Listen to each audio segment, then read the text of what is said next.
నమస్తే అండి అందరికీ. స్టీరింగ్ బట్టి బండి నడిపిస్తూ ఫ్యామిలీ కోసం కష్టపడుతున్న అన్నలందరికీ ఈ మధ్యలోనే మీ ప్లేస్లోకి మమ్మల్ని మేము వస్తే సాదరంగా ఆహ్వానించారు ఆడవాళ్ళని. అంటే యాక్చువల్లీ డ్రైవింగ్ అనేది మగోళ్ళ ఫీల్డ్ అనేది ఒకటి ఉంది, నిజానికైతే అదే. కానీ మీ ఫీల్డ్లోకి మమ్మల్ని కూడా సాధారణంగా ఆహ్వానిస్తున్నారు.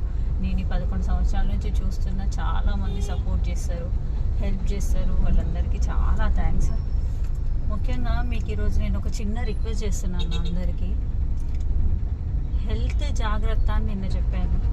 ఈరోజు ఏం చెప్తున్నానంటే, మీకు ఏదైనా బాధ ఉన్నా, స్ట్రెస్ ఉన్నా దాన్ని అక్కడే వదిలిపెట్టేసేయండి.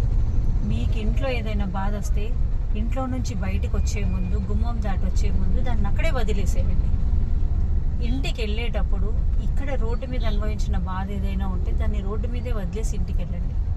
ఎందుకు చెప్తున్నా అంటే, ఇవన్నీ మనం పెట్టుకొని హెల్త్ చాలా ఖరాబ్ చేసుకుంటున్నాం. బీపీలు, షుగర్లు అనేటివి మనకు ఊరికనే వచ్చేస్తుంది. స్ట్రెస్ అనేది ఊరికనే వచ్చేస్తుంది. ఎందుకంటే మనకున్న సమస్యలు అట్లాంటివి.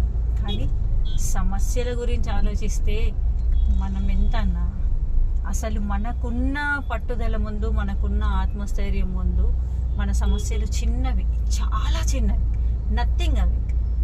ఇదెంతలే నాకు అనుకుంటే గోటితో పోయే సమస్య, కానీ దాన్ని భూతద్దంలో పెట్టి చూస్తే గుడ్డలతో కొట్టినా పోదు. అందుకే ఏమంటానంటే, స్ట్రెస్ ఫీల్ అవ్వకండి, హ్యాపీగా ఉండండి, నవ్వండి, నవ్వించండి అందరినీ. అప్పుడు మనం హ్యాపీగా ఉంటాము, మనకి ఏ రోగాలు రావు.